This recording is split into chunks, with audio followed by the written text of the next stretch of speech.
Si eres algo así como un paleonerd, como yo, seguramente tienes unos cuantos animales extintos que consideras tus favoritos. Cada uno de ellos activa una parte diferente de tu cerebro. Pueden ser gigantes como el brachiosaurio, pequeños como el dodo, acorazados como el anquilosaurus, etc. Y aunque todos los animales prehistóricos tienen su propio encanto y singularidad, creo que es divertido imaginar de vez en cuando qué bestia tan loca podrías inventar si fusionaras a tus animales prehistóricos preferidos entre sí o los combinaras con una criatura actual. Y ya hemos visto algo así en la franquicia de Jurassic World, con cosas como el Indoraptor, el Spinoraptor y el Stegoceratops. Incluso en la actualidad hemos tenido un adelanto de ciertos tipos de híbridos, porque en biología son una realidad. Entre el 10 y el 25% del tiempo, la hibridación ocurre de forma esporádica en la naturaleza, pero en la mayoría de las veces, un animal híbrido es resultado de la influencia humana. Simplemente no podemos evitarlo. Y eso ha dado lugar a animales como las mulas, los ligres, los pumardos, los wolfins. La lista continúa, y aunque no conocemos ejemplos auténticos de hibridación en el registro fósil, sí parece que la madre naturaleza, en más de una ocasión, lo ha intentado en cierto sentido, ya que hemos descubierto criaturas disparatadas que parecerían ser mezclas directas entre seres totalmente distintos. Uno de los ejemplos más llamativos de esto tiene que ver con un vestigio de la antigua edad de hielo, los calicotéridos, apareciendo por primera vez hace 33.9 millones de años durante el Oligoceno. Esta familia de herbívoros figura entre los mamíferos más extraños que hayan evolucionado, pero también es uno de los grupos extintos menos conocidos. Y esto es una verdadera pena, porque parecen la combinación de dos animales vivos que la gente adora, los gorilas y los caballos. No es precisamente una mezcla que esperarías ver, y ni creerías que funcionaría tan bien. Al mirar a los calicotéridos no resulta tan difícil ver qué partes de ellos eran, digamos, de gorila o de caballo.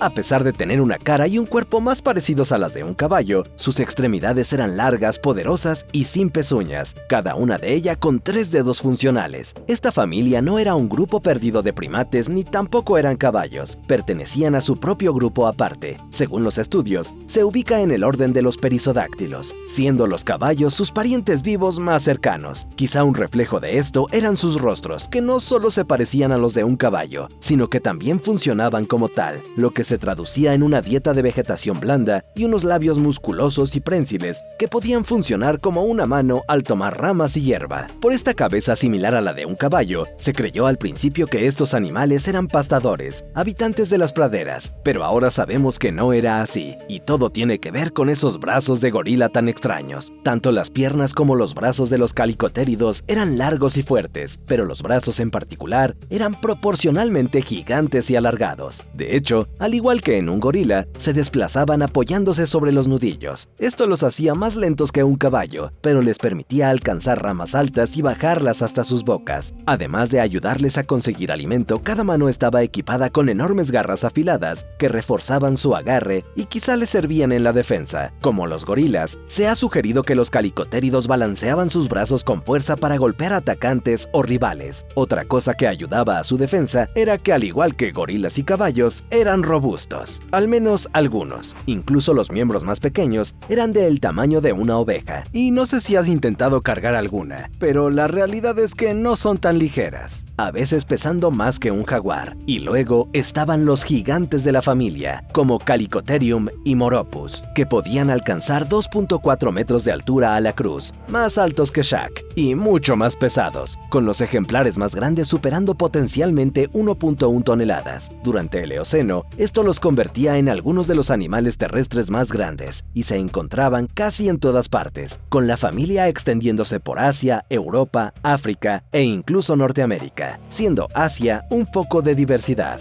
Basándonos en la ubicación de los fósiles, parece que residían en zonas boscosas y no eran muy gregarios, ya que en casi todas las formaciones en las que se les conoce son bastante escasos en número, lo que apunta a vidas solitarias. Pero esto parecía funcionarles, ya que junto con sus adaptaciones, los calicotéridos existieron durante muchísimo tiempo, desapareciendo hace alrededor de 1 millón de años, más o menos, poniendo fin a una dinastía de mamíferos tan única que es casi imposible compararlos con cualquier otra criatura. Esta singularidad también se ve en otra familia del Cenozoico, que era como una mezcla de dos carnívoros que hoy siguen siendo dominantes, el oso y el perro. Esta combinación dio como resultado el grupo conocido como Amphicyonidae. Sin embargo, por sus rasgos y aspecto, a menudo se les llama perros oso, más antiguos que los calicotéridos. Esta familia de depredadores apareció por primera vez en Norteamérica durante el Eoceno Medio, hace unos 45 millones de años, llenando un nicho vacío y convirtiéndose en una de las primeras líneas de carnívoros en alcanzar gran tamaño. Sin embargo, no empezaron siendo grandes. Los primeros anficiónidos eran más pequeños y ágiles que sus descendientes. Uno de los primeros géneros conocidos, Daphoenus, por ejemplo, variaba desde el tamaño de un gato doméstico hasta un pequeño lobo. Era un depredador, pero además un omnívoro con una dieta y un estilo de vida generalista comparable a la de un chacal dorado actual. Por su tamaño y constitución, este sujeto era uno de los perros oso que no hacía honor al apodo tanto como sus parientes posteriores, que acabarían creciendo y volviéndose más intimidantes, convirtiéndose en muchos casos en depredadores ápice, capaces de matar lo que quisieran. Esto se vio claramente cuando surgió la subfamilia Amphicyonidae, que no solo estaba entre las más grandes de su clase, sino que llevaba con orgullo su apodo. De los perros tenían extremidades alargadas, hocicos más largos y una dentición comparable, mientras que de los osos tomaron tamaños similares y una postura de pies parecida. En esta subfamilia, algunos se inclinaban más hacia los rasgos de perro y otros hacia los de oso, pero al final ninguno era uno u otro, ya que se trataba de un grupo separado. Sin embargo, lo interesante es que son primos evolutivos lejanos de ambos, y como puedes imaginar, tener lo mejor de perros y osos y combinarlo los convirtió en un grupo de depredadores realmente aterrador, que se extendió por la mayoría de los continentes y se convirtió en el principal cazador, persiguiendo a una gran variedad de animales con sus dientes especializados, diseñados para cortar carne, y sus cuerpos poderosos, que dominaron a las presas. Los miembros más grandes parecen haber podido pesar entre 550 y 773 kilogramos, es decir, más de media tonelada, muy similares a los grandes osos Kodiak,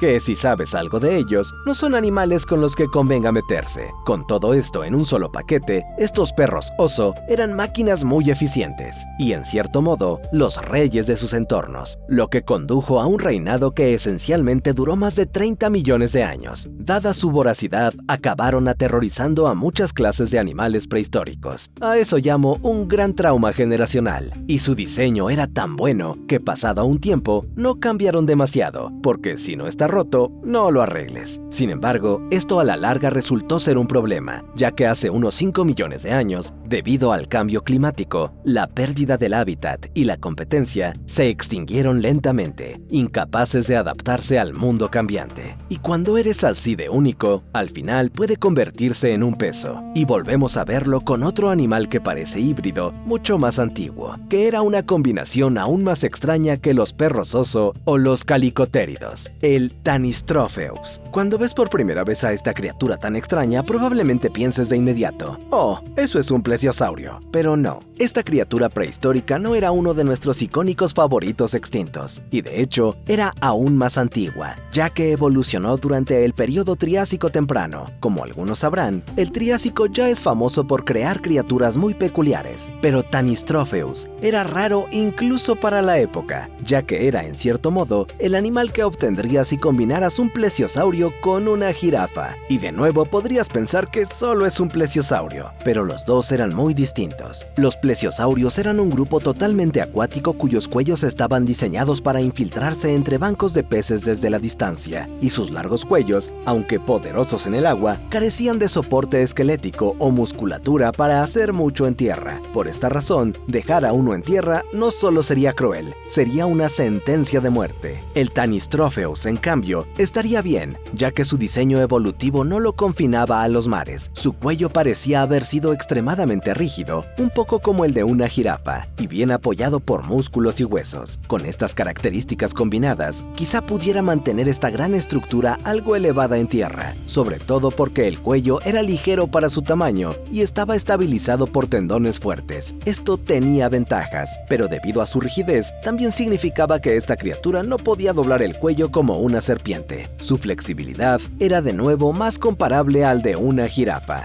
Durante un tiempo, se pensó que Tanystropheus habría pasado casi todo el tiempo en el agua, pero como sus extremidades y cola carecen de muchas adaptaciones para nadar y se parecen más a lo que se ve en reptiles terrestres, ahora se cree que era una criatura semiacuática, capaz tanto tanto en tierra como en el agua, y ver a este reptil en tierra habría sido una imagen extraña, pues no era pequeño. Los mayores ejemplares medían hasta 6 metros de largo, y sus cuellos por sí solos a veces representaban la mitad de esta longitud. Dada su anatomía tan rara, su estilo de vida ha sido a menudo motivo de fascinación, y aunque podría haber parecido una jirafa reptiliana, no vivía realmente como una. Era semiacuático, pero también carnívoro, lo cual sabemos gracias a sus delgados dientes cónicos, que en algunos casos estaban entrelazados, haciéndolos similares a los de un plesiosaurio, y sugiriendo que se usaban para atrapar presas resbaladizas como peces y cefalópodos. Pero cómo exactamente capturaba a sus presas es un tema resbaladizo,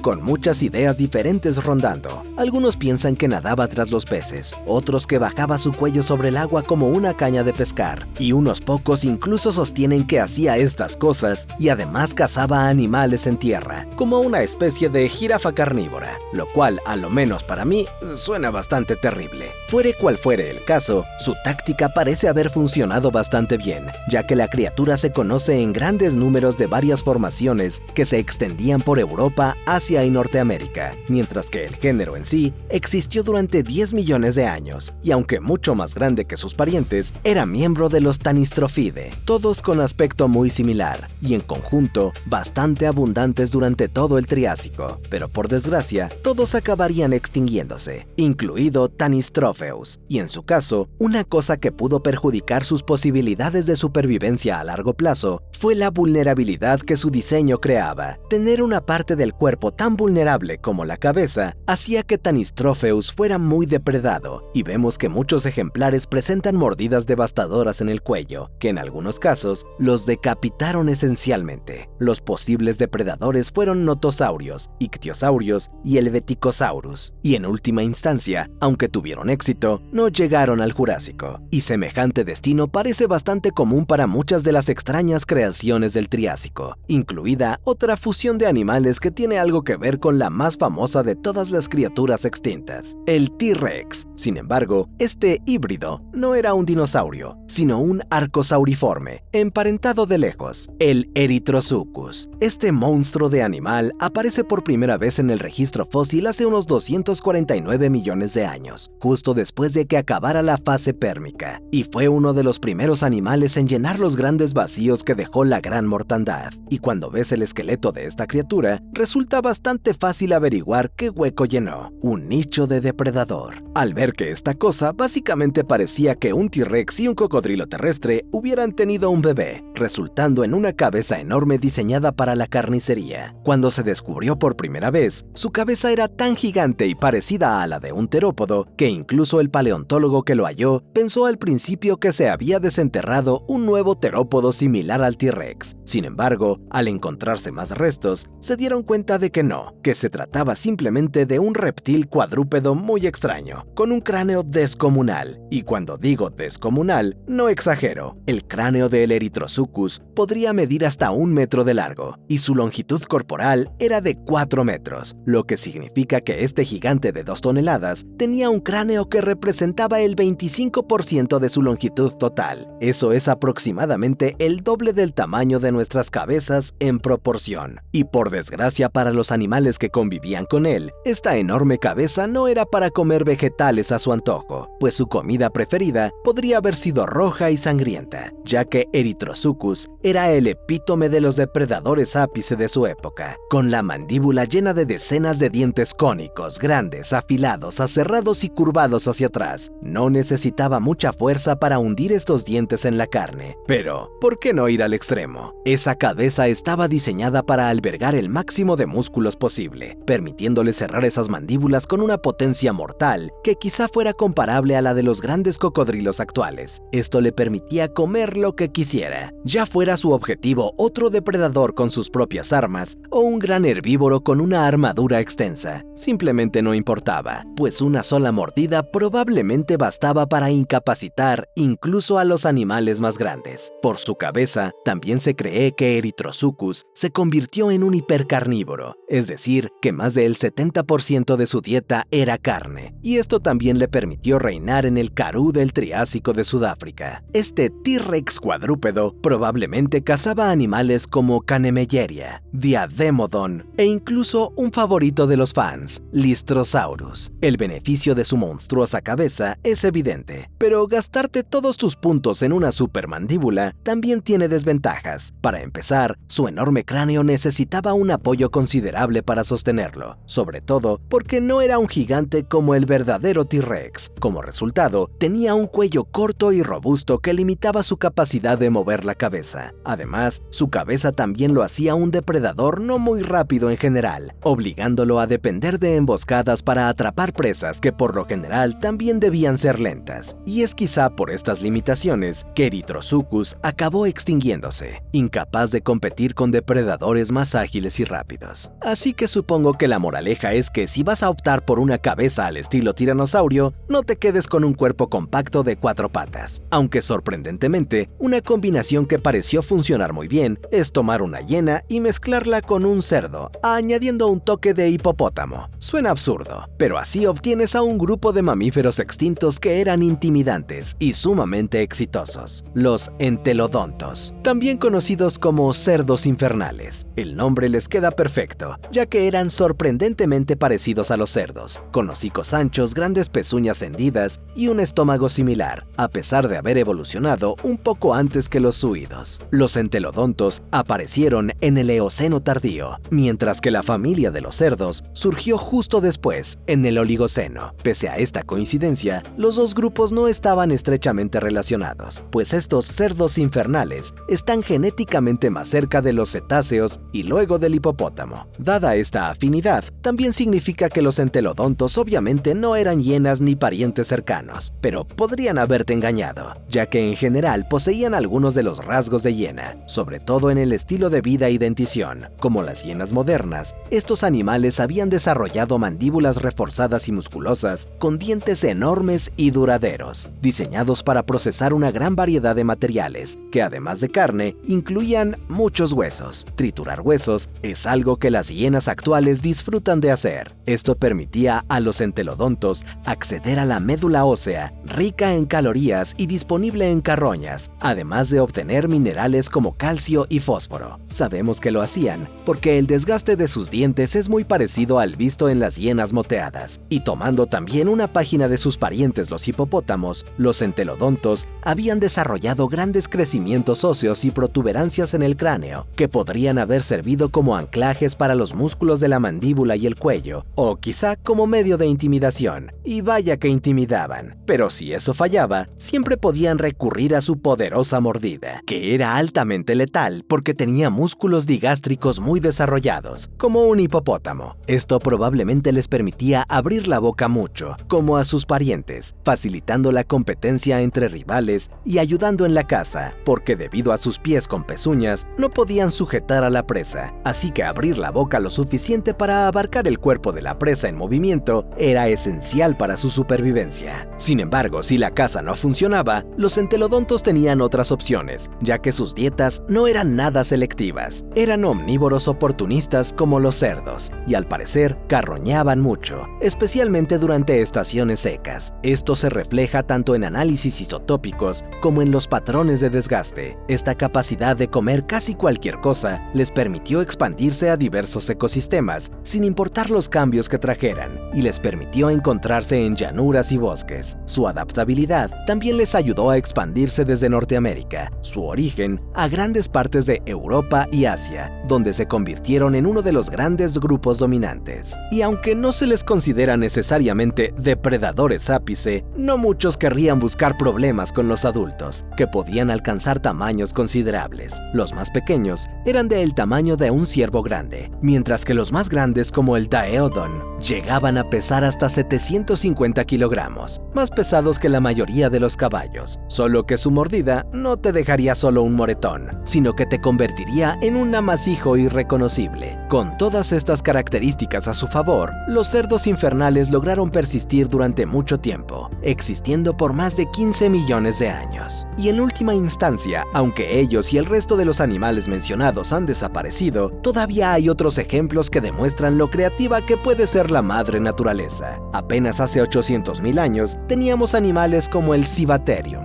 un gigante herbívoro que era esencialmente como una jirafa y un alce en uno solo. Si quieres aprender sobre él y algunas otras criaturas interesantes, te recomiendo el video sobre el Himalaya prehistórico. Gracias por ver este video de Zoo Extinto. Nos vemos en el próximo.